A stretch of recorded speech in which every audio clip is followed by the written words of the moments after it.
Welcome guys to another game of EDH brought to you by the Salt Road Quartermasters. This game features a few more casual decks to the channel as well as a new friend. Starting it off is Steve playing as Grothama, the All-Devouring. This deck, which he's named the Mean Green Killing Machine, is a mono-green Voltron deck focusing on equipment that lets Grothama swing in as well as protect him. Next up, a newcomer to the channel is Jordan piloting his Gishath, Sun's Avatar deck. This is a Dino Stompy deck with his aim to just be dinos, roar, swing, death. Next up, after Jordan, is Jimmy, piloting his $50 Alesha Who Smiles at Death deck. This budget deck is an Aggro Aristocrats deck that focuses on Alesha's ability to reanimate to accrue value. And last is Fernando playing Dromar, the Banisher. This is his old school Magic deck that he has restricted to play only cards from the first few blocks that he started the game with, which includes 7th, Invasion block, Odyssey block, and Onslaught block. The game begins with Steve, who starts and plays a forest and passes to Jordan. Jordan starts off strong with a Rootborn Crag, which should have been tapped, and plays a Soul Ring. Cough cough, cheater. Next up is Jimmy, who plays a Swamp into Vampiric Rites, which is a totally underrated card, and passes after that. Fernando, having no turn 1, plays a Swamp and passes. On Steve's turn, he cracks a Misty Rainforest and shortcuts, casting a Nature's Lore to grab another forest and passes after that. Jordan plays a Strip Mine into an Explosive Vegetation to get a forest and a plains. On Jimmy's turn, he places a Tainted Field into a Rakdos Signet and is done after that.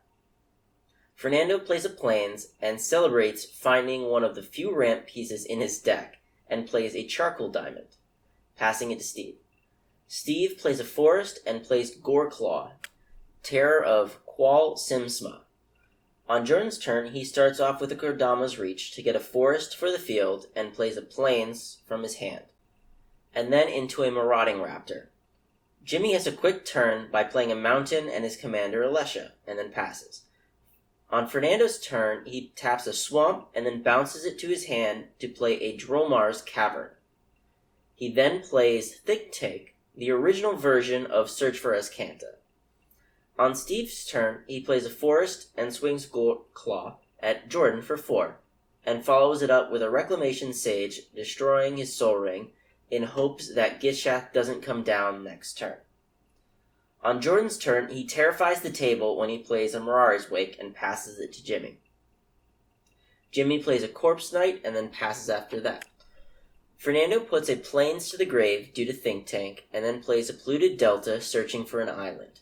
He plays an Oversold Cemetery, and at the end of his turn, Steven flashes in Yeva, being able to do that because of the cost reduction from Goreclaw. On Steve's turn, he plays a Sword of Fire and Ice and equips it to Yeva, and proceeds to swing at Jordan for 11.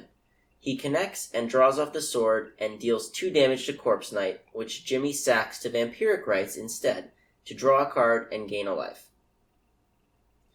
On Jordan's turn, he plays a Desert for land and then taps 6 mana thanks to Mirari's Wake for a Warstorm Surge, and follows it up with a Polyraptor, which would be an infinite damage combo with the Raptor and the Warstorm. But Fernando, bargaining with Jimmy and Steve, says he can counter the spell for a few turns of protection, which Jimmy originally offers 2 and then goes to 3 after Fernando doesn't take the offer. Taking the offer, he counters it with Counterspell, and then Jordan swings the Raptor at Fernando for 3 damage. On Jimmy's turn, he casts a Grey Merchant of Asphodel, draining each of his opponents for 3 and gaining 9 total. He then attacks Jordan for 3 with Alesha and passes. Fernando bins a Swamp from Think Tank and plays a different Swamp and passes. Steve starts the turn off by swinging 11 at Jordan again and drawing off the sword while pinging Alesha for 2. On his second main phase, he casts a Sylvan Library and a Swiftfoot Boots, which he equips to Goreclaw. Jordan, still having all the mana in the world, casts Gishath and has the War Storm deal 8 to Steve. Moving to combat, he hits Fernando with Gishath for 8 and reveals Ghalta, Rubik Armasaur, Thrashing Brontodon, Trapjaw Tyrant, and a Temple Altasaur. He uses all of the Warstorm triggers to take out Fernando, but we make a little error at this point and forget about the Mirari's Wake pumping each creature, and it turns out that he did miss a little damage to another target, but we don't think it affected the game at the end. Before Fernando dies, he casts Wing Shards to make Jordan sacrifice Gishath, and then with the Ripjaw trigger on the stack, Jordan sacrifices his Brontodon to destroy Steve's Swiftfoot Boots and takes the Goreclaw under the Tyrant. On Jimmy's turn, he plays a Goblin Warflames and attacks Steve for 3. Steve Sylvans and takes 8 to keep the 2 extra cards. He plays a Forest into a Soul Ring and into a Whisper Silk Cloak, which he equips to Yiva, swinging at Jordan for 6 unblockable, and then uses the 2 damage from the sword to finish him off and draw a card.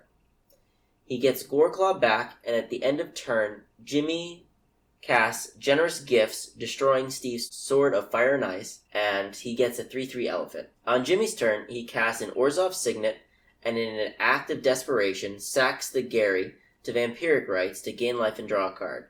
He's looking for land, and manages to find a mountain, which he plays, and uses it to cast a Vizier of Remedies.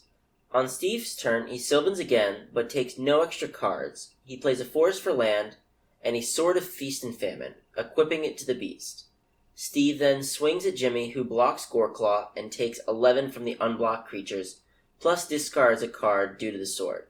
Steve untaps his land, and then follows it up on his main phase 2 with an Asceticism. On Jimmy's turn, after drawing, he says that he can't beat the Asceticism, and he had hoped that the combo of Fiend Hunter and a Sack Outlet would have slowed Steve down, but now with the Asceticism, he just concedes the game to Steve. I hope you guys have enjoyed another EDH gameplay brought to you by the Salt Road Quartermasters.